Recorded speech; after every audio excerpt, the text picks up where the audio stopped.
Joe, throughout training camp, you guys talked about how Michael Agnew's blocking had improved. Are you still seeing that, and what else has he been doing? How has he been doing? Yeah, definitely. I mean, he got even in the ball game the other day, there was a couple snaps in there where we thought he was, showing good physicality. Some of his fundamentals are improving. His pad level's getting better, his hand placement and those type of things. So he's clearly making strides in the run game. But Sturgis's accuracy from seemingly everywhere, it seems, does that shrink the field for you guys? And is there a spot in the field you feel like you can get to and you got 3 points in the bank? Well, obviously, warm-up's important based on the field conditions, where we're playing and the wind and those type of things. But I don't know if we think we got it in the bank, but he's obviously demonstrated a very good consistency level at this stage of the game after three games. And, I'm glad we have him, no question. How seamless has that transition been for Denny Fields with Caleb? Because obviously...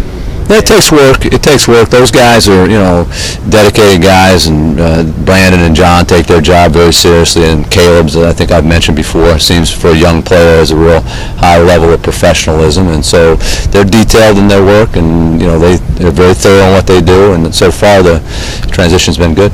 As a veteran coach, do you find anything special about playing on Monday night when everybody's watching and everybody in the league is watching? Anything special buzz? I didn't know I was that veteran. I didn't know I was that old of a coach. But it's good.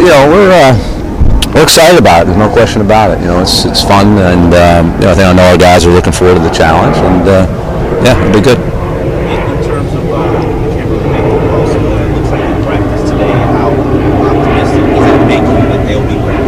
Yeah.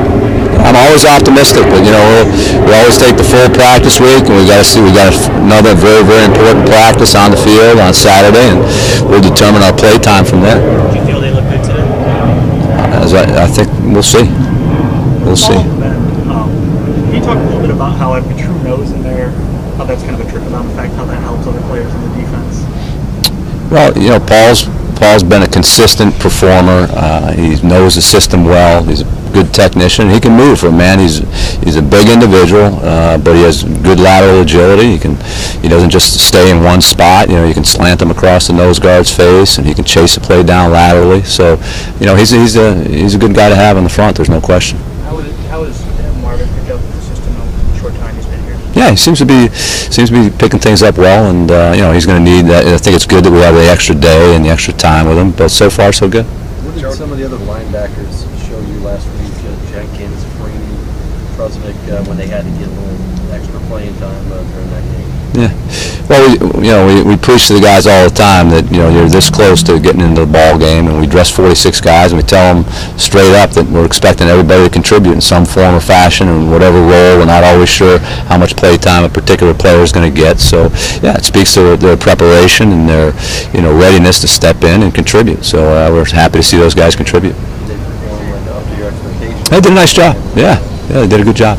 Joe, the biggest difference between the Saints of 2011 and last year is Sean Payton wasn't there, and now Sean Payton's back, and they seem to be right back to where they were. Does that say something about the importance of the head coach, or does it say something about Sean? Yeah, well, Sean's done an outstanding job there. There's no question about it, and he's got a very, very good staff. Some guys have been with him for a long time, and they're playing very well. So it speaks highly to him, certainly.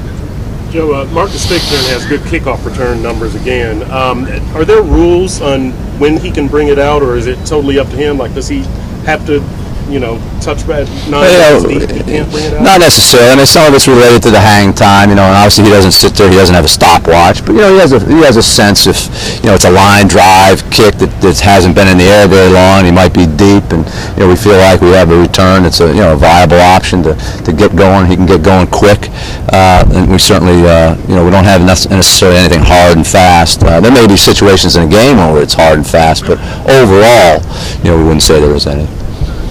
Coach, can you talk about the job that Dan Campbell's done with the tight ends, being a young group?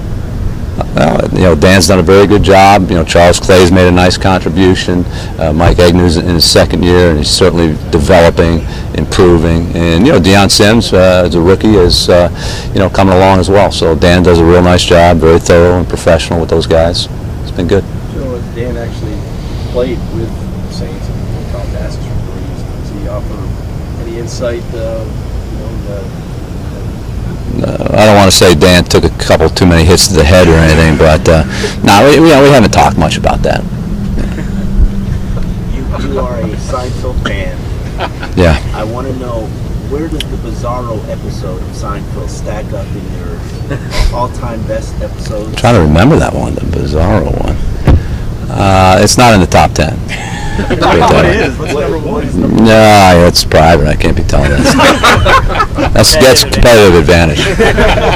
No, Mr. Opposite, whatever that one is. That's Bizarro episode. Oh, that is? Yes. Oh, okay. Well, that's numero uno then. There it is.